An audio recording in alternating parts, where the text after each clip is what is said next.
आज की कहानी का नाम है रोटी। रामेश्वर ने पत्नी के स्वर्गवास हो जाने के बाद अपने दोस्तों के साथ सुबह शाम पार्क में टहलना और गप्पे मारना, पास के मंदिर में दर्शन करने को अपनी दिनचर्या बना लिया था। हालांकि घर में उसे किसी प्रकार की कोई परेशानी नहीं थी, सभी उसका बहुत ध्यान रखते थे। लेकिन आज सभी दोस्त चुपचाप बैठे थे। एक दोस्त को वृद्धाश्रम भेजने की बात से सभी दुखी थे। आप सब हमेशा मुझसे पूछते थे कि मैं भगवान से तीसरी रोटी क्यों मांगता हूँ। आज बता देता हूँ, उस दोस्त ने कहा जिसे वृद्धाश्रम भेजने की बात की जा रही थी। कमल ने पूछा, क्या बहू तुम्हें सिर्फ 3 रोटी ही देती है? बड़ी उत्सुकता से एक दोस्त ने पूछा। नहीं यार, ऐसी कोई बात नहीं है, बहू बहुत अच्छी है। असल में रोटी 4 प्रकार की होती है।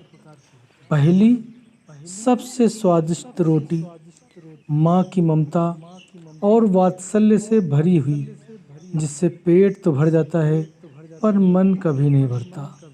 एक दोस्त ने कहा, 16 आने सच बात कही, पर शादी के बाद माँ की रोटी कम ही मिलती है। उन्होंने आगे कहा, हाँ वही तो बात है। दूसरी रोटी पत्नी की होती है, जिसमें अपनापन और समर्पण भाव होता है, जिससे पेट और मन दोनों ही भर जाते हैं। क्या बात कही यार, दोस्तों ने कहा, ऐसा तो हमने कभी सोचा ही नहीं। और बताओ दोस्त, फिर तीसरी रोटी किसकी होती है? एक दोस्त ने सवाल किया।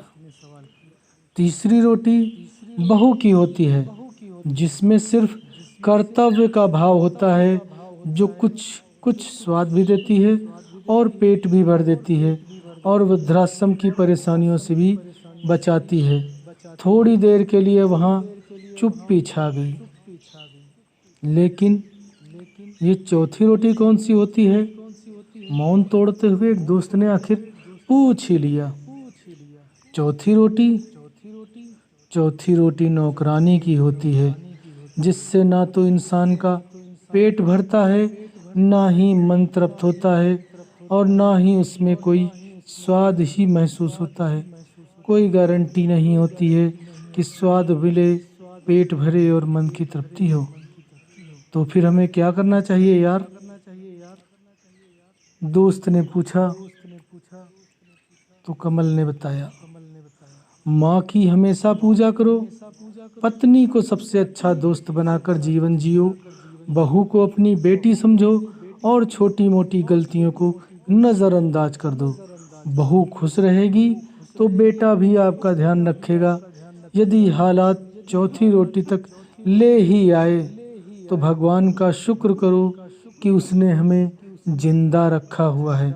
हम स्वाद पर ध्यान मत देते हैं। अब स्वाद पर ध्यान मत दो, केवल जीवन जीने के लिए बहुत ही कम खाओ, ताकि आराम से बुढ़ापा कट जाए। बड़ी खामोशी से सब दोस्त सोच रहे थे कि वाकई हम सब कितने खुशकिस्मत हैं। अगर आपको ये कहानी पसंद आई हो तो इस वीडियो को लाइक करें। मैं आपको जल्द ही दूसरी कहानी लेकर नए एपिसोड में हाजिर होऊंगा। नमस्कार।